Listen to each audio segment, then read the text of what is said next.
اللہ اکبر اللہ اکبر۔ بسم اللہ الرحمن الرحیم۔ اللہم صلی علی محمد وعلی آل محمد۔ رب اشرح لی صدری ویسر لی امری واحلل عقدۃ من لسانی یفقہوا قولی۔ اللہم ارنا الحق حقا وارزقنا اتباعہ وارنا الباطل باطلا وارزقنا اجتنابہ۔ السلام علیکم ورحمۃ اللہ تعالی سسٹرز، آج انشاءاللہ اللہ عز و جل کے حکم سے ہم سورہ آل عمران کی آیت نمبر 93 سے آنورڈ اسٹڈی کریں گے، اور جیسا کہ پچھلے لیکچر میں ہم نے آیت نمبر 92 کو پڑھا، جو کہ بہت امپورٹنٹ آیت ہے، جس میں ہم نے پڑھا کہ اللہ جل شانہ بتا رہے ہیں کہ تم نیکی کی اصل روح کو اس وقت تک نہیں پہنچ سکتے جب تک کہ اپنی پسندیدہ چیز کو میری راہ میں نہ خرچ کر دو۔ یعنی تمہاری فیوریٹ موسٹ جو چیز ہے نا، چاہے کچھ بھی ہے،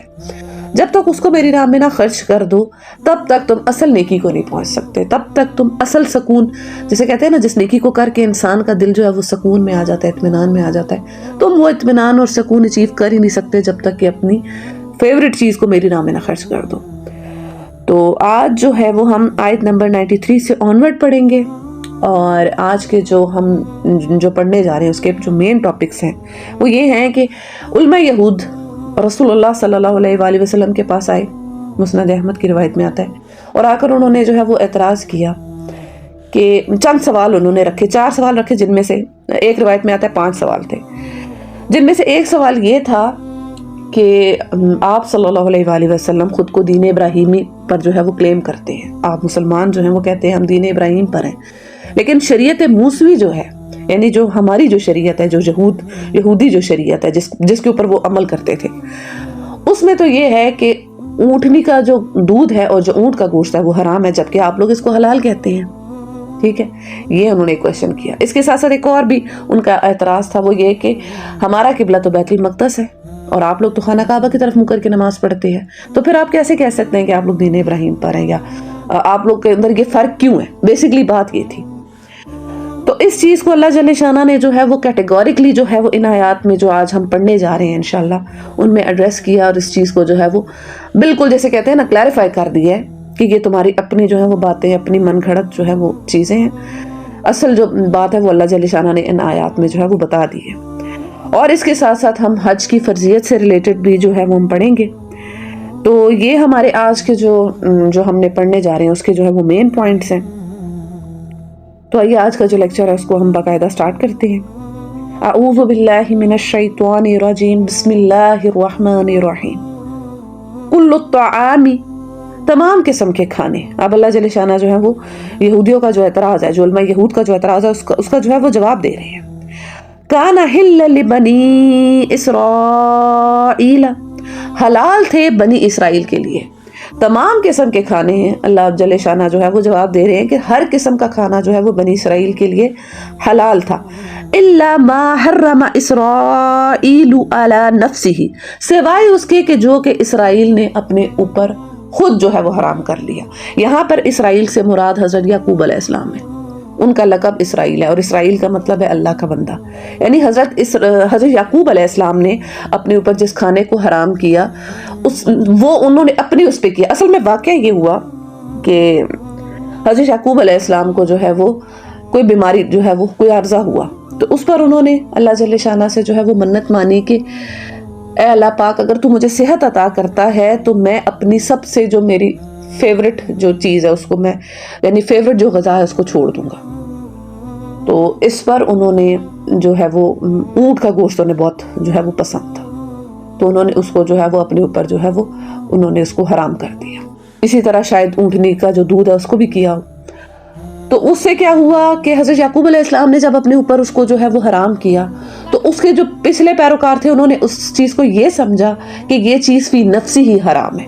اور وہ کرتے کرتے جو تھی وہ ان کی شریعت کا جو ہے وہ حصہ بن گئی۔ تو اللہ جل شانہ نے جو ہے وہ اس چیز کو جو ہے وہ سمجھایا ہے کہ ہر قسم کا کھانا جو ہے وہ بنی اسرائیل پر جو ہے وہ حلال تھا۔ حضرت یعقوب علیہ السلام نے اگر کسی کھانے کو اپنے اوپر حرام کیا تھا تو وہ ایک ان کا اپنا فعل تھا۔ اللہ جل شانہ کی طرف سے جو ہے وہ کسی قسم کی جو ہے وہ کوئی ایسی وہ نہیں تھی کہ اونٹ کا جو گوشت ہے وہ حرام ہے یا اونٹنی کا دودھ جو ہے وہ حرام ہے۔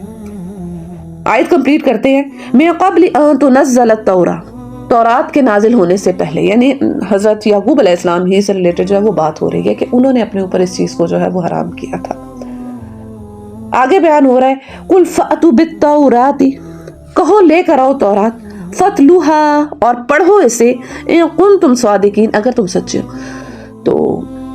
ایسا ہی ہوا، آپ صلی اللہ علیہ وآلہ وسلم نے علماء یہود کو جو ہے وہ کہا کہ آپ اپنی تورات کو لے کر آئیں، ٹھیک ہے اگر ایسی بات ہے، آپ لوگ یہ کلیم کر رہے ہیں۔ ایسا ویسے ایک چیز بتاؤں، آج کی جو تورات ہے نا اس میں یہ چیز ہے،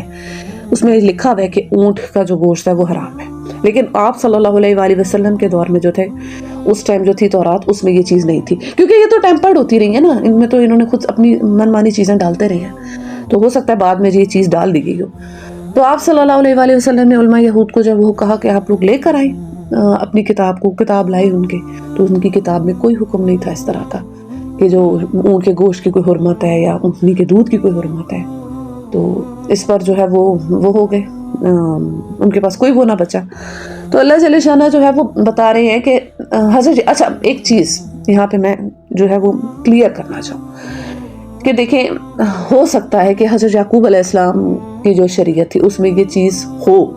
کہ اپنے اوپر جو ہے وہ کوئی شخص منت مان کے اللہ تعالیٰ کی کوئی حلال چیز کو اپنے اوپر جو ہے وہ حرام کر لے، یعنی اللہ کے لیے اپنی پسندیدہ چیز کو ترک کر دے۔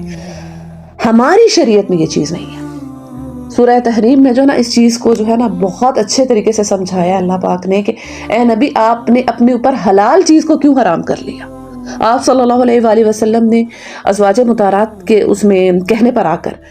آپ نے اپنے اوپر جو ہے وہ شہد کو حرام کر لیا تھا، تو اللہ جل شانہ نے اس چیز کو جو ہے وہ واضح ورڈز میں کہا کہ آپ نے حلال چیز کو اپنے اوپر کیوں حرام کیا ہے۔ یعنی ایک چیز جب اللہ تعالیٰ نے آپ کو جس چیز کی اجازت دے رکھی ہے، جس چیز کو اللہ نے حلال کی ہے، تو کوئی شخص اس کو کیسے حرام کر سکتا ہے؟ تو ہماری شریعت میں یہ نہیں ہے کہ انسان حلال چیزوں کو اپنے اوپر حرام کرے۔ ہاں یہ ہے کہ جیسے پرانی شریعت میں جیسا کہ آ رہا ہے کہ حضرت یعقوب علیہ السلام نے جو ہے وہ اللہ کی اس میں پسندیدہ چیز کو ترک کیا، ہمارے میں یہ ہے کہ اپنی پسندیدہ چیز کو خرچ کرنا ہے، نہ کہ ترک کرنا ہے، جیسے کہ ہم نے آیت نمبر 92 میں پڑھا ہے۔ اور دوسرا یہ چیز سمجھانے کی ہے کہ آپ اللہ جل شانہ سے یہ نہیں کہ کوئی آپ کی جائز خواہش ہے، کوئی حلال خواہش ہے تو آپ اس کو ترک کر کے بیٹھے ہو، اللہ تعالیٰ سے آپ مانگ سکتے ہیں، ہر قسم کی چیز آپ اللہ پاک سے مانگ سکتے ہیں، اللہ ہی سے مانگنی ہے۔ بس اتنی چیز اپنے مائنڈ میں رکھیں، ایک چیز، ایک فارمولہ اپنے دماغ میں رکھ لیں، کسی چیز کی محبت اللہ اور اس کے رسول سے بڑھ کر نہ ہو۔ کوئی بھی، چاہے وہ کوئی چیز ہے، کوئی مادی چیز ہے، کوئی خواہش ہے، کوئی رشتہ ہے، کوئی بھی ایسی جو ہے نا ایکویشن آپ کو میں نے سمجھا دی ہے، اس میں آپ جو ہے وہ ڈفرینٹ چیزیں پٹ کر کے دیکھ لیں، ہر ایک کو پتہ ہے اس کے لیے کیا چیز جو ہے وہ سب سے قیمتی ہے۔ کسی کے لیے دولت ہوگی، کسی کے لیے اولاد سب سے قیمتی ہوگی۔ اولاد کو خرچ کرنے سے اب کیا مراد ہے؟ اولاد کو اللہ کے کاموں پہ لگایا جائے، دین کے کاموں پہ لگایا جائے۔ آپ ڈاکٹر بنا سکتے ہیں، آپ انجینئر بنا سکتے ہیں، آپ سائنٹسٹ بھی بنا سکتے ہیں، لیکن مقصد کیا ہو؟ اس سے لوگوں کو نفع پہنچانا، اللہ کی مخلوق کو نفع پہنچانا۔ اس سے کیا ہے کہ ایسی آپ کی اولاد ہو کہ جو اپنے پروفیشن کے ساتھ ساتھ جو ہے وہ اللہ کے دین کا کام بھی کرتی ہو۔ یہ ساری چیزیں ہو سکتی ہیں نا، کوئی ضروری تو نہیں کہ آپ نے جو ہے وہ صرف اور صرف جو ہے وہ درس و تدریس کے اوپر جو اپنی اولاد کو جو ہے وہ بٹھانا ہے اور ان کو مدرسوں کے اندر ہی ڈالنا ہے، اس سے صرف یہ مراد ہے؟ نہیں، مقصد آپ کا یہ ہونا چاہیے کہ آپ نے اس کو اللہ کی راہ میں جو ہے وہ لگانا ہے، اس اولاد سے جو ہے وہ لوگوں کو نفع پہنچے، مخلوق خدا کو نفع پہنچے۔ اسی طرح آپ کا مال ہے، اس مال کو اللہ کی راہ میں خرچ کریں کہ مخلوق خدا کو جو ہے وہ اس سے فائدہ پہنچے۔ آپ کا کوئی فیوریٹ آپ کی پراپرٹی ہے، اس کو اللہ کی راہ میں لگائیں۔ اس سے کیا ہوگا کہ اللہ جل شانہ، اللہ کا وعدہ ہے کہ آپ جو اللہ کی راہ میں دو گے اللہ 700 گنا، بلکہ اس سے بڑھ کر بھی اللہ جل شانہ کہتے ہیں کہ میں دے سکتا ہوں، تمہاری نیت پہ ڈیپینڈ ہے بندے، تمہاری جتنی نیت اچھی ہوگی میں اس کا تمہیں اتنا اچھا جو ہے وہ رزلٹ دوں گا۔ تو یہ چیز اب سمجھنی ہے کہ ایسے نہ کوئی شخص کرے کہ اپنی پسندیدہ چیزوں کو جو ہے وہ ترک کر کے بیٹھ جائے، مجھے یہ بھی نہیں رکھنا، مجھے یہ بھی نہیں رکھنا۔ یہ چیز ہماری شریعت میں جو ہے وہ جائز نہیں ہے۔ اور میں دیکھیں، میں آپ کو ایک پریکٹیکل ایگزامپل اس چیز کی بتا دیتی ہوں کہ حضرت یعقوب علیہ السلام کی جو 2 بیویاں تھیں وہ آپس میں بہنیں تھیں، ٹھیک ہے، صلبی بہنیں تھیں، لیکن ہماری شریعت میں یہ چیز حرام ہے، ٹھیک ہے۔ یعنی اب کچھ چیزیں جو ہیں وہ شریعت وائز جو ہے وہ چینج ہوئی ہیں، تو اب ہمیں یہ سمجھنا ہے کہ ہمارے لیے یہ چیز نہیں ہے، بلکہ ہمارے لیے کیا ہے کہ اپنی پسندیدہ چیز کو اللہ کی راہ میں جو ہے وہ خرچ کرنا ہے اور اس سے جو ہے وہ لوگوں کو جو ہے وہ نفع پہنچانا ہے، اللہ کی راہ میں جو ہے اس کو لگانا ہے۔ تو پھر کیا ہوا کہ آپ صلی اللہ علیہ وسلم نے یہود کو جو ہے ان کے سامنے جب تورات رکھی تو ان کے پاس پھر کوئی اس چیز کا جو ہے وہ جواز نہ بچا. یہ کافی لمبی حدیث ہے. انہوں نے جو ہے وہ 4 سوال کیے تھے, بلکہ میں آپ کو پوری حدیث سنا دیتی ہوں کہ انہوں نے پہلا سوال جب کیا کہ کون سی چیز حضرت یعقوب علیہ السلام نے جو اپنے اوپر جو ہے وہ حرام کی تھی, تو اس پر آپ صلی اللہ علیہ وسلم نے جو ہے وہ ارشاد فرمایا کہ انہوں نے اونٹ کا گوشت جو ہے اپنے اوپر حرام کیا تھا. دوسرا سوال انہوں نے یہ کیا کہ مرد اور عورت کا جو پانی ہے اس کی کیا کیفیت ہوتی ہے, تو اس پر آپ صلی اللہ علیہ وسلم نے ارشاد فرمایا کہ مرد کا جو پانی ہوتا ہے وہ سفید اور گاڑھا ہوتا ہے, اور عورت کا جو پانی ہوتا ہے وہ پتلا اور زردی مائل ہوتا ہے, اور جس کا پانی جو ہے وہ سبقت لے جائے, یعنی جس کا پانی اوپر آ جائے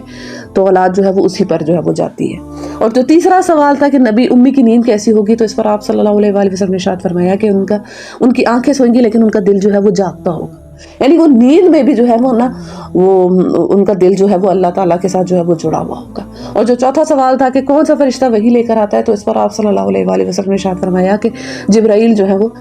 وحی لے کر آتے ہیں. تو جبرائیل علیہ السلام کا نام سنتے ہی یہود جو ہے وہ بھڑک اٹھے, اور انہوں نے کہا کہ یہ تو ہمارا دشمن ہے, یہ تو ہمارے آباء و اجداد پر جو ہے وہ عذاب لے کر آتا رہے, جو ہماری پچھلی جو قومیں تھی, پچھلی نسلیں تھیں, ان پر اس فرشتے کی وجہ سے عذاب آئے ہیں. اگر کوئی اور فرشتہ حضرت میکائیل یا کسی اور فرشتے کا آپ نام لیتے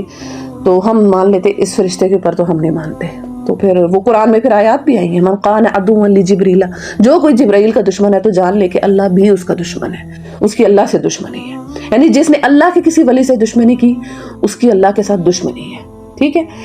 تو یہ ان کا جو تھا وہ سارا یہ معاملہ ہوا, اور ان کے پاس پھر کوئی جواز نہیں بچا, اور یہ چیز جو ہے وہ کلیئر ہو گئی. تو اس آیت سے ہمارے پاس یہ لیسن ہے کہ اللہ جل شانہ کی راہ میں جو ہے وہ پسندیدہ چیز کو جو ہے وہ خرچ کرنا, پچھلی آیت میں بھی جو 92 میں بھی ہم نے پڑھا, اور حلال چیزوں کو اپنے اوپر کبھی بھی جو ہے وہ حرام نہیں کرنا. یہ بہت بڑا لیسن ہے کہ حلال چیز کو اپنے اوپر کوئی شخص جو ہے وہ حرام نہ کرے, اور دیکھیں ہر چیز کی جو ہے وہ تحقیق کرے کہ میں جس چیز کو فالو کر رہا ہوں آیا اس کی حقیقت ہے بھی کہ نہیں. کیونکہ وہ بھی جو تھے علماء یہود, وہ ظاہر سی بات ہے اپنے اس پر ہی تھے, سنی سنائی اور ان ساری چیزوں پر تھے. کتاب کا علم, کتاب کے مطابق تو ان کا بھی عمل نہیں تھا, کیونکہ ان کی اپنی کتاب میں اس وقت کی جو تورات تھی اس میں کوئی ایسی چیز لکھی ہوئی تھی. تو یہ بھی لیسن ہے کہ صحیح چیز لیں اور صحیح چیز پر جو ہے وہ عمل کریں, اور جب صحیح چیز پتہ چل جائے کہیں بھی کسی بھی ذرائع سے, تو اس پر پھر جو ہے وہ اس کو قبول کریں اور اس پر عمل کرنا شروع کر دیں. اچھا جی, اگلی آیت کی جانب بڑھتے ہیں. فمن افترا, تو جو کوئی گھڑے اللہ اللہ پر, اللہ الکذب, جھوٹ, یعنی جو کوئی اللہ پر جھوٹ گڑے, یعنی جھوٹ ہی ہے نا. اللہ جل شانہ نے تو ایسا کوئی حکم نہیں دیا اپنی کسی کتاب میں کہ تم اپنے اوپر جو ہے وہ اونٹ کا گوشت یا اس طرح کے جو معاملات ہیں وہ کر لو. من بعد ذالک, اس کے بعد, فاولئک هم الظالمون, تو ایسے ہی لوگ جو ہے وہ ظالم ہیں. یعنی اللہ پر جھوٹ باندھتے ہیں, خود کرتے ہیں اور کہہ دیتے ہیں کہ یہ اللہ کی طرف سے حکم ہے, یہ کتاب میں لکھا ہوا ہے, یہ جو ہے یہ شریعت کا حصہ ہے. ایسے جو لوگ کام کریں گے وہی اصل جو ہے وہ ظالم ہے, وہ لوگ ظالم ہیں, کیونکہ وہ صحیح چیز کو جو ہے وہ چھوڑ کر غلط چیز کا حکم دے رہے ہیں. اگلی آیت کو بھی پڑھ لیتے ہیں. قل صدق اللہ, کہو سچ کہا اللہ نے. فاتبعوا, تو پیروی کرو, ملت ابراہیم حنیفہ, ابراہیم حنیف کی جو ملت ہے اس کی جو ہے وہ پیروی کرو. وما کان من المشرکین, جو کہ مشرکوں میں سے نہ تھا. یعنی اللہ پاک جو ہے وہ بتا رہے ہیں کہ دین ابراہیم کی جو ہے وہ پیروی کرو. ابراہیم تو تورات کے نازل ہونے سے بہت پہلے, وہی بات آگی جو ہم نے پچھلے آیات میں بھی جو ٹاپک پڑھا ہے, وہ ان کا تو بہت پہلے کا زمانہ ہے, تورات تو بعد میں نازل ہوئی ہے. تو یہ تو تمہاری خود ساختہ باتیں ہیں. دین ابراہیم کا جو ہے وہ اس چیز سے کوئی لینا دینا ہی نہیں ہے, اور دین ابراہیم پر آپ صلی اللہ علیہ وسلم ہے, یعنی یہ رسول ہے. اللہ جل شانہ علماء یہود کو بتا رہے ہیں کہ یہ رسول جو ہے وہ دین ابراہیم پر ہے. یہ جو شریعت ہے جو اب فائنل شریعت بھیجی گئی ہے, یہی کامل اور صحیح شریعت ہے, اس سے بہتر اور کوئی شریعت نہیں ہے. سورہ انعام میں ہے, قل اننی ہدانی ربی الی صراط مستقیم, اے نبی تم ان سے کہہ دو کہ میرے رب نے مجھے سیدھی راہ دکھا دی ہے. یعنی اس نبی کی, اس نبی امی کی جو ہے وہ تمہیں پیروی کرنی ہوگی اگر تمہیں سیدھا رستہ جو ہے اپنانا ہے. تمہاری شریعت ٹھیک نہیں ہے, یہ شریعت ٹھیک ہے, اس شریعت کو جو ہے وہ فالو کرو. اگر تم سیدھا رستہ اور دین ابراہیم پر چلنا چاہتے ہو, جیسا کہ تم خود کو کلیم کرتے ہو تم لوگ کہ ہم ابراہیمی ہیں, ہم ابراہیم کے طریقے پر ہیں, تو ابراہیم کے سب سے قریب یہی امت ہے, یہی لوگ ہیں, یہی نبی جو ہے وہ دین ابراہیم پر ہے, یہی اصل جو ہے وہ شریعت ہے. تو اس چیز کو جو ہے وہ اللہ پاک نے ان ورڈز کے ساتھ جو ہے سمجھایا ہے. اچھا جی آگے بڑھتے ہیں، اور اب یہود کا جو ہے وہ ایک اور اعتراض جو ہے اس کو بھی اللہ پاک جو ہے ایڈریس کر رہے ہیں کہ ان کا جو یہ اعتراض تھا کہ آپ جو ہے وہ خانہ کعبہ کی طرف رخ کر کے نماز پڑھتے ہیں، ہم تو بیت المقدس کی طرف جو ہے وہ نماز جو ہے وہ پڑھتے ہیں، جو بھی اپنی عبادت کرتے ہیں، تو یہ کیوں ہے؟ تو اب اس کو جو ہے وہ اللہ جل شانہ نے جو ہے وہ صحیح جو ہے اس کو کلیریفائی کیا ہے، پڑھتے ہیں ذرا۔ ان اول بیت وضع للناس، بے شک پہلا گھر جسے مقرر کیا گیا لوگوں کے لیے، للذی ببکۃ مبارکا وہدی للعالمین، یقیناً وہ وادی مکہ میں ہے جو کہ مبارک ہے، ہدایت والا ہے، للعالمین تمام جہانوں کے لیے۔ جواب مل گیا، یعنی اللہ جل شانہ نے بتا دیا کہ سب سے پہلا گھر جو عبادت کے لیے مقرر کیا گیا تھا وہ بیت المقدس نہیں ہے، وہ خانہ کعبہ ہی ہے۔ حضرت ابو ذر غفاری رضی اللہ عنہ کی میں جو حدیث صحیح بخاری میں اس کا نمبر ہے 3366 کہ وہ آپ صلی اللہ علیہ وآلہ وسلم کے پاس آئے اور آ کر عرض کی، یا رسول اللہ کہ سب سے پہلی مسجد کون سی بنائی گئی، کون سی مسجد سب سے پہلے تعمیر کی گئی؟ تو آپ صلی اللہ علیہ وآلہ وسلم نے ارشاد فرمایا خانہ کعبہ۔ تو اس پر انہوں نے کہا کہ دوسری مسجد جو ہے وہ کون سی تعمیر کی گئی؟ تو آپ صلی اللہ علیہ وآلہ وسلم نے جو ہے وہ جواب دیا کہ بیت المقدس۔ اور پھر انہوں نے سوال کیا کہ ان دونوں کے درمیان کتنا فاصلہ ہے؟ تو آپ صلی اللہ علیہ وآلہ وسلم نے ارشاد فرمایا 40 سال کا فاصلہ ہے، یعنی پہلا گھر جو عبادت کے لیے مقرر ہوا وہ خانہ کعبہ ہی ہے فرام دا ڈے ون سے۔ حضرت آدم علیہ السلام نے جو ہے وہ اس کو تعمیر کیا۔ حضرت ابراہیم، اچھا ایک چیز کلیئر کریے گا کہ حضرت ابراہیم علیہ السلام نے خانہ کعبہ کو تعمیر نہیں کیا بلکہ اس کی بنیادیں اٹھائیں۔ بنیادیں اٹھائیں اس کا مطلب ہے کہ وہ چیز پہلے سے موجود تھی۔ اصل میں تو جو حضرت نوح علیہ السلام کا جو ان کے دور میں جو طوفان آیا تھا اس میں جو ہے وہ خانہ کعبہ کو جو ہے وہ نقصان پہنچا، اور جو اس کی جو عمارت تھی وہ جو ہے وہ ڈھہ گئی تھی، اور پھر حضرت ابراہیم علیہ السلام نے اپنے دور میں حضرت اسماعیل علیہ السلام کے ساتھ جو ہے اس کو دوبارہ جو ہے نئے سرے سے جو ہے اوپر جو ہے اس کو اٹھایا تھا۔ تو اللہ جل شانہ جو ہے وہ بتا رہے ہیں کہ پہلا گھر جو عبادت کے لیے مقرر کیا گیا ہے وہ مکہ میں ہے، یعنی خانہ کعبہ ہے، اور یہ ڈے ون سے ہے، اور یہی اصل جو ہے وہ جو جیسے کہا گیا نا کہ قبلہ اول یہی ہے۔ بیت المقدس جو ہے وہ قبلہ اوسط ہے، اور فائنل قبلہ بھی خانہ کعبہ ہی ہے، یعنی آپ صلی اللہ علیہ وآلہ وسلم کو جو قبلہ دیا گیا، جو حضرت محمد صلی اللہ علیہ وآلہ وسلم کو کی شریعت میں جو قبلہ جس جگہ کو مقرر کیا گیا وہ خانہ کعبہ ہی ہے۔ اچھا، خانہ کعبہ کی فضیلت سے ریلیٹڈ میں کچھ احادیث یہاں پر رکھنا چاہوں گی جو کہ بڑی رکعت آمیز ہے۔ ابن ماجہ میں یہ روایت موجود ہے 1406 نمبر پہ کہ نبی علیہ السلام نے ارشاد فرمایا کہ میری مسجد یعنی مسجد نبوی میں ایک نماز پڑھنا 1000 نماز پڑھنے سے بہتر ہے، یعنی عام نمازوں کی نسبت مسجد نبوی میں پڑھی گئی نماز کا ثواب 1000 گنا زیادہ ہے۔ آگے حدیث کے الفاظ جو ہے وہ سنیے گا، اور مسجد حرام میں ایک نماز پڑھنا دوسری مساجد کی نسبت 1,00,000 نماز پڑھنے سے زیادہ افضل ہے، یعنی مسجد حرام میں ایک نماز پڑھنے کا ثواب جو ہے وہ 1,00,000 گنا بڑھا دیا جاتا ہے، اور مسجد نبوی میں ایک نماز پڑھنے کا ثواب 1000 گنا تک جو ہے وہ بڑھا دیا جاتا ہے، اتنی فضیلت ہے۔ حضرت ابو امامہ رضی اللہ عنہ جو ہے ان سے ایک روایت آتی ہے کہ 4 مقامات پر آسمان کے دروازے جو ہیں وہ کھول دیے جاتے ہیں اور دعا قبول کی جاتی ہے، جن میں سے ایک خانہ کعبہ پر نظر پڑتے وقت، یعنی جیسے کسی شخص کی جب کوئی فرض کرے کوئی شخص حج پر جا رہا ہے یا عمرے کے لیے گیا ہے، اس کی جیسی خانہ کعبہ پر پہلی نظر پڑتے سار اس نے جو بھی دعا اللہ سے مانگی تو اس کی دعا جو ہے وہ قبول ہوتی ہے۔ تو اب یہ بھی جو ہے نا وہ دیکھیں کہ آپ اس وقت ایسا موقع جب اللہ جل شانہ ہم سب کو دکھائے، بار بار دکھائے، اللہ تعالیٰ سے یہ دعا کریں، اور اس وقت اللہ تعالیٰ سے یہ مانگے کہ اللہ دنیا و آخرت کی خیر دے اور جنت الفردوس دے، سب سے بہترین دعا ہے، اور صرف اپنے لیے نہیں پوری امت کے لیے مانگے،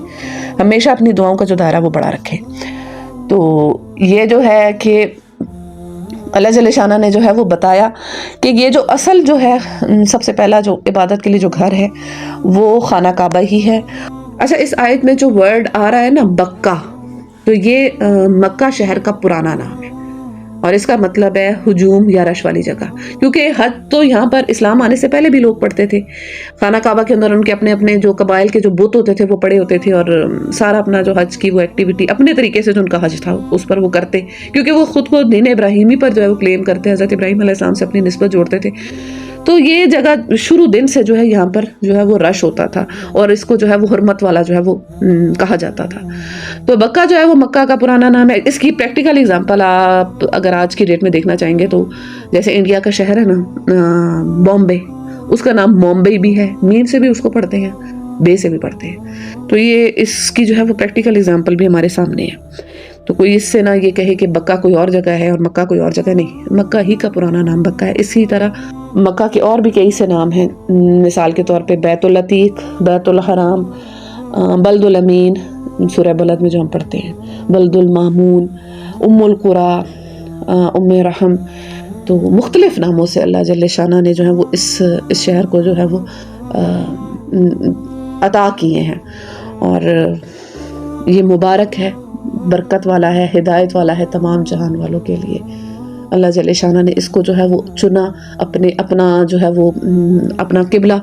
جیسے کہا گیا کہ قبلہ رکھنے کے لیے، کہ یہاں پر جو ہے وہ سارے لوگ جو ہے وہ اکٹھے ہوں گے اور میرے گھر کا جو ہے وہ حج کریں گے، طواف کریں گے اور ساری جو اپنی عبادات کریں گے. تو یہ اللہ تعالیٰ کی چنیدہ جگہ ہے. اللہ جل شانہ نے اس جگہ کو حرمت والا قرار دیا ہے. ابھی ہم آگے اگلی آیت میں جو ہے ہم اس چیز کو پڑھیں گے. اچھا جی، اگلی آیت بھی پڑھ لیتے ہیں. فیہ آیات بینات مقام ابراہیم، اس میں واضح نشانیاں موجود ہیں جیسا کہ مقام ابراہیم. مقام ابراہیم اللہ جل شانہ کی ایک نشانی ہے. مقام ابراہیم آپ کو پتہ ہے پتھر ہے جس پر جو ہے نا وہ قدم رکھ کر حضرت ابراہیم علیہ السلام نے جو ہے وہ خانہ کعبہ کو تعمیر کیا. اور اس پتھر کے اندر یہ معجزہ تھا کہ جب آپ علیہ السلام نیچے کی دیوار کو تعمیر کر رہے تھے تو یہ نیچے ہو جاتا، اور جب آپ اونچائی اوپر کو تعمیر کرنا ہوتا تھا تو یہ آپ کے ساتھ ساتھ اوپر کو جاتا گیا. اور آپ علیہ السلام کے جو پاؤں کے نشان ہے وہ اس پتھر پر جو ہے وہ جم گئے، یعنی یہ پتھر آپ علیہ السلام کے لیے جو ہے وہ موم ہو گیا. اور آج کی ڈیٹ میں بھی اگر آپ اس پتھر کو دیکھیں گے تو واضح تو نشان نہیں، لیکن آثار ملتے ہیں کہ اس کے اوپر جو ہے نا پاؤں کے نشانوں کا جو ہے وہ پتہ چل جاتا ہے. اور مقام ابراہیم کی فضیلت سے ریلیٹڈ ایک حدیث جو ہے وہ میں آپ کے سامنے رکھنا چاہوں گی. جامع ترمذی کی یہ روایت ہے 878 نمبر پہ کہ حجر اسود اور مقام ابراہیم دونوں جو ہیں جنت کے یاقوت میں سے 2 یاقوت ہیں، اور اللہ نے ان کے نور کو ختم کر دیا ہے. اور اللہ اگر ان کے نور کو ختم نہ کرتا تو وہ مشرق اور مغرب سارے مقام کو روشن کر دیتے. یعنی یہ جو ہیں وہ اللہ کی نشانیوں میں سے ایک نشانی ہے، اور جنت کے پتھروں میں سے ہیں. اور اسی طرح صحیح مسلم کی روایت 1218 انٹرنیشنل نمبرنگ کے حساب سے اس میں ہے کہ آپ صلی اللہ علیہ وآلہ وسلم نے خطبہ حجۃ الوداع کے موقع پر جب طواف مکمل کیا اور آپ صلی اللہ علیہ وآلہ وسلم نے مقام ابراہیم پر جو ہے وہ 2 رکعت نفل ادا کیے اور قرآن کریم کی اس آیت کی تلاوت کی، وَاتَّخِذُوا مِن مَقَامِ إِبْرَاهِيمَ مُصَلًّى، کہ بنا لو مقام ابراہیم کو مصلی. اصل میں حضرت عمر رضی اللہ عنہ نے جو ہے وہ آپ صلی اللہ علیہ وآلہ وسلم کو جو ہے یہ مشورہ دیا تھا کہ مقام ابراہیم کو جو ہے وہ باقاعدہ جو ہے ہمارے لیے مصلی یعنی جائے نماز کے طور پر جو ہے وہ بنا لیا جائے. تو پھر آپ صلی اللہ علیہ وآلہ وسلم نے، اور اللہ تعالیٰ کی بھی یہی مرضی تھی، وہ حضرت عمر رضی اللہ عنہ، آپ نے حدیث سنی ہوگی کہ میں نے 3 چیزوں میں اپنے رب کی جو ہے وہ موافقت کی، جن میں سے ایک جو ہے وہ مقام ابراہیم کی جو ہے وہ اس کو مصلی بنانے کے متعلق ہے. تو اللہ جل شانہ نے جو ہے وہ مسلمانوں کو حکم دیا کہ مقام ابراہیم کو جو ہے وہ پراپر جو ہے وہ اپنا جو ہے وہ جائے نماز بنا لو. اور حضرت عمر رضی اللہ عنہ نے پھر اپنے دور میں کیا ہوا کہ اس کو جو ہے وہ جب ان کی خلافت تھی تو صحابہ کرام کے مشورے سے جو اس پتھر کو اپنی جگہ سے ذرا سا ہٹا کر مشرق کی جانب کر دیا تاکہ جو طواف کرنے والے ہیں وہ ایزیلی جو ہے وہ طواف کر سکیں. پہلے یہ بالکل خانہ کعبہ کے جو ہے وہ ساتھ تھا. پھر حضرت عمر رضی اللہ عنہ نے مشاورت سے جو ہے، ان کا اپنا ڈیسیجن نہیں ہے بلکہ صحابہ کرام سے انہوں نے اس چیز کی مشاورت بھی لی اور پھر اس کو جو ہے وہ تھوڑا سا جو ہے وہ مشرق کی جانب کو جو ہے وہ سرکا دیا، جس سے جو ہے وہ ایزلی جو ہے وہ عبادت جو ہے وہ پرفارم کی جا سکے. وَمَن دَخَلَهُ كَانَ آمِنًا، تو جو کوئی داخل ہو گیا اس میں تو وہ امن پا گیا. شروع دن سے ہی جو شہر مکہ ہے وہ حرمت والا رہا ہے، اور کہتے ہیں کہ باپ کا قاتل بھی اگر جو ہے وہ کوئی یہاں پہ پایا جاتا تو اس پر بھی جو ہے وہ شخص ہاتھ جو ہے وہ نہیں اٹھاتا تھا، کیونکہ اس شہر کو جو ہے وہ اللہ تعالیٰ نے جو ہے وہ حرمت والا قرار دیا ہے. اور اسی طرح آپ صلی اللہ علیہ وآلہ وسلم کا ارشاد پاک ہے کہ تم میں سے کسی کے لیے حلال نہیں کہ وہ مکہ میں ہتھیار اٹھائے. صحیح مسلم کی روایت ہے 1356 نمبر پہ انٹرنیشنل نمبرنگ میں. اور ترمذی کی روایت میں آتا ہے 3925 میں کہ آپ صلی اللہ علیہ وآلہ وسلم نے ارشاد فرمایا کہ اے شہر مکہ، تو اللہ کی ساری زمین میں سب سے بہتر ہے اور اللہ کو سب زمینوں سے زیادہ تو محبوب ہے. اگر میں تو اس سے نہ نکالا جاتا تو تجھے کبھی نہ چھوڑتا. یعنی آپ صلی اللہ علیہ وآلہ وسلم کو شہر مکہ سے اتنا پیار ہے، اور یہ جو جگہ یہ حرمت والی ہے۔ اسی طرح صحیح بخاری کی روایت 1349 میں آتا ہے کہ نہ اس شہر کی گھاس کاٹی جائے، نہ اس کے درخت قلم کیے جائے، نہ یہاں کے جانوروں کو جو ہے وہ شکار کے لیے جو ہے بگایا جائے۔ تو اس شہر کی جو ہے یہ حرمت ہے کہ اللہ جل شانہ نے اس شہر کو امن والا قرار دیا ہے۔ ظاہری امن بھی ہے اور باطنی امن بھی ہے۔ ظاہری امن یہ کہ کوئی بھی جو ہے وہ ایک دوسرے پر ہتھیار نہیں اٹھا سکتا، اور باطنی امن یہ ہے کہ جو شخص اس شہر میں آ گیا اور وہ اس نے جو ہے وہ ساری جو ہے وہ اسلام کے اور ان ساری چیزوں کو جو ہے وہ اسٹڈی کر لیا اور ان پر جو ہے وہ عمل کر لیا، تو وہ ہر قسم کی اس سے جو ہے وہ امن میں آ گیا، عذاب قبر سے بچ گیا، عذاب جہنم کے عذاب سے بچ گیا، ہر طرح کے عذاب سے بچ گیا جو شخص اس شہر میں آیا اسلام کی تعلیمات کو سمجھ کر، اسلام پر عمل کر کے۔ تو یہ اس شہر کی جو ہے یہ فضیلت ہے۔ اور قرب قیامت میں دجال کے متعلق آتا ہے صحیح بخاری کی روایت 1881 میں کہ وہ تمام جگہوں پر جو ہے وہ جائے گا، لیکن مکہ اور مدینہ جو 2 شہر ہیں ان پر وہ نہیں آ سکے گا، کیونکہ ان کی جو حفاظت ہے وہ فرشتے کر رہے ہوں گے۔ اچھا جی، آگے پڑھتے ہیں۔ وَلِلَّهِ عَلَى النَّاسِ حِجُّ الْبَيْتِ۔ اب حج کی فرضیت سے جو ریلیٹڈ ہے وہ بات ہو رہی ہے کہ اللہ جل شانہ کا یہ حق ہے بندوں پر کہ لوگ اس کے گھر کا حج کریں۔ مَنِ اسْتَطَاعَ إِلَيْهِ سَبِيلًا، جس کے پاس استطاعت ہو اس راستے کی، یا جس کے پاس جو ہے وہ استطاعت ہو، یعنی جو شخص صاحب استطاعت ہو اس پر یہ لازم ہے کہ وہ اللہ کے گھر کا حج کرے۔ وَمَا كَفَرَ فَإِنَّ اللَّهَ غَنِيٌّ عَنِ الْعَالَمِينَ، تو جس نے کفر کیا تو بے شک وہ جان لے کہ اللہ جو ہے وہ غنی ہے تمام جہان والوں سے، اللہ کو پرواہ نہیں ہے تمہاری عبادات کی۔ جامع ترمذی میں یہ روایت موجود ہے 812 نمبر پہ کہ جو شخص استطاعت رکھنے کے باوجود جو ہے وہ حج نہ کرے تو چاہے وہ یہودی مرے یا نصرانی مرے، تو آپ صلی اللہ علیہ وآلہ وسلم نے ارشاد فرمایا کہ ہمیں اس سے کوئی جو ہے وہ پرواہ نہیں ہے کہ وہ جو مرضی جس پر مرے۔ اصول محدثین تو ویسے اس حدیث کو جو ہے وہ ضعیف کہتے ہیں، مگر یہ آیت جو ہے وما کفر، قرآن کے جو الفاظ ہیں اس حدیث کو جو ہے وہ سپورٹ کرتے ہیں کہ جس نے حج کا جو ہے وہ انکار کیا، یعنی استطاعت ہوئی اور نہیں کیا، یعنی اسلام کے 5 ارکان میں سے جو ہے وہ ایک رکن ہے نا حج کرنا، تو جس کے پاس جو ہے وہ جس نے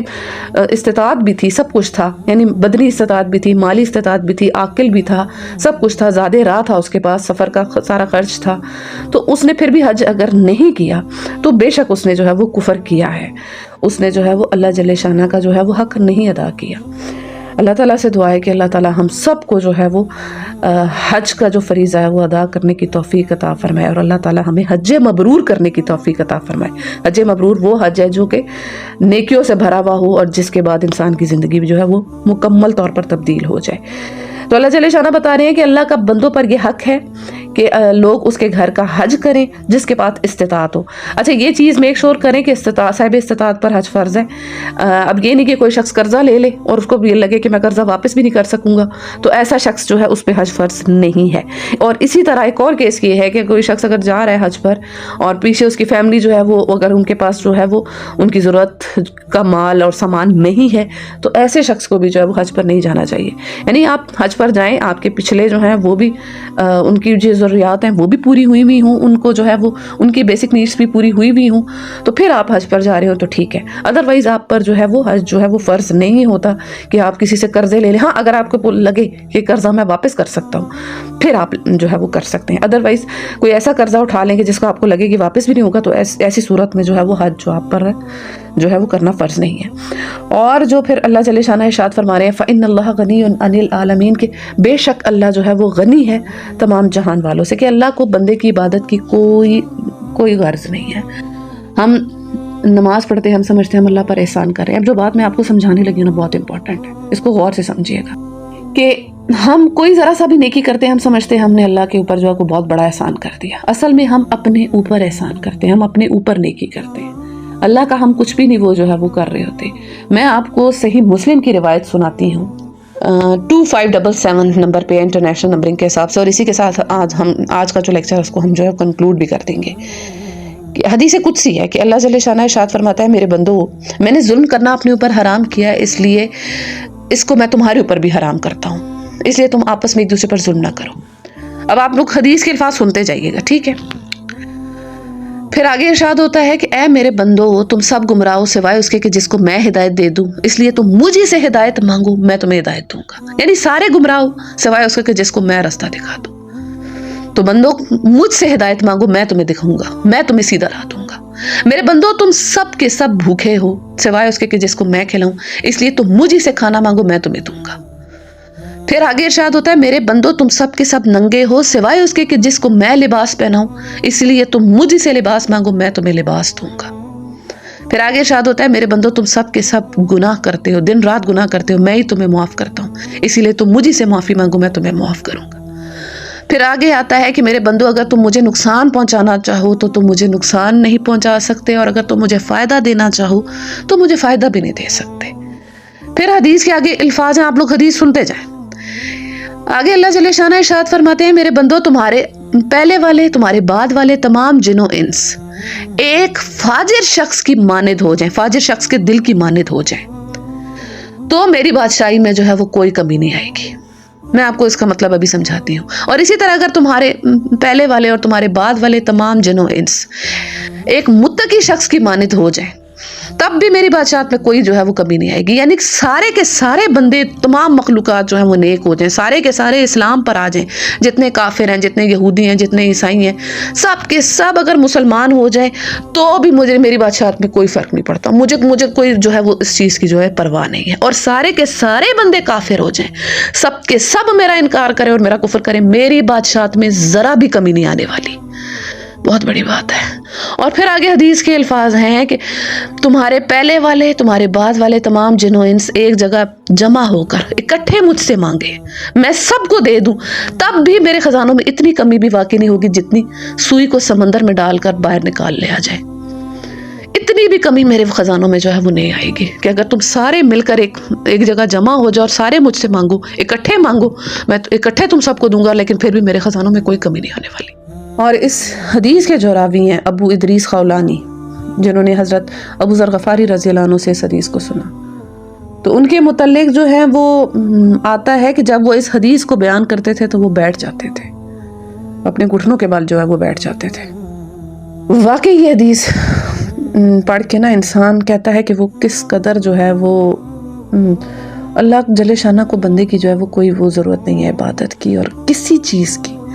بندہ عبادت کرتا ہے اپنے لیے کرتا ہے، ہم نماز پڑھیں گے اپنے لیے پڑھیں گے، نہیں پڑھیں گے تو اپنا نقصان کریں گے، اللہ کو کوئی پرواہ نہیں ہے۔ یقین مانے اگر آج میں نماز نہیں پڑھوں گی، آج اگر میں نے فجر کی نماز چھوڑی ہے تو اللہ جل شانہ میری جگہ مجھ سے بہتر کسی بندے کو اٹھائیں گے اور اس سے اپنی عبادت کروا لیں گے۔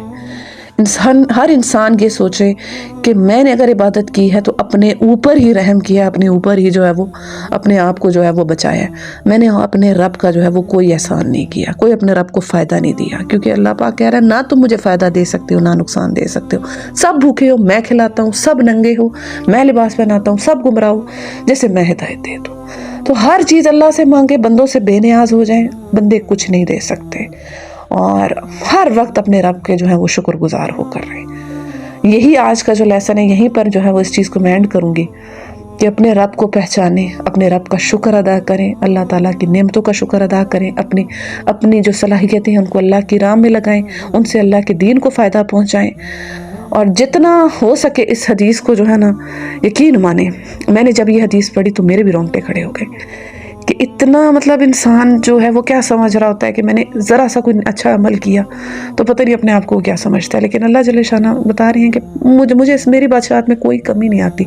کتنے فرشتے ہیں جو میرے آگے جو ہیں وہ سجدہ کیے ہوئے، اور انہوں نے اپنے جب سے سجدے میں سر رکھے ابھی تک انہوں نے اٹھایا ہی نہیں ہے، تو مجھے تو اس چیز کی ضرورت ہی نہیں ہے۔ اے بندے اگر تو عبادت کرے گا تو اپنا ہی فائدہ کرے گا، اور اگر کفر کرے گا تو اپنا نقصان کرے گا۔ تیرا رب جو ہے وہ اس سب سے جو ہے وہ بے نیاز ہے، سورہ نمل کی آیت 40 میں ہے۔ اللہ کو نہیں پرواہ، اللہ بے نیاز ہے۔ بس یہ ہے کہ ہم سمجھ جائیں وقت پر اس چیز کو۔ اسی کے ساتھ اپنے آج کے اس لیکچر کو جو ہے وہ اینڈ کرتے ہیں۔ اپنے دعاؤں میں یاد رکھیے گا۔ السلام علیکم ورحمۃ اللہ۔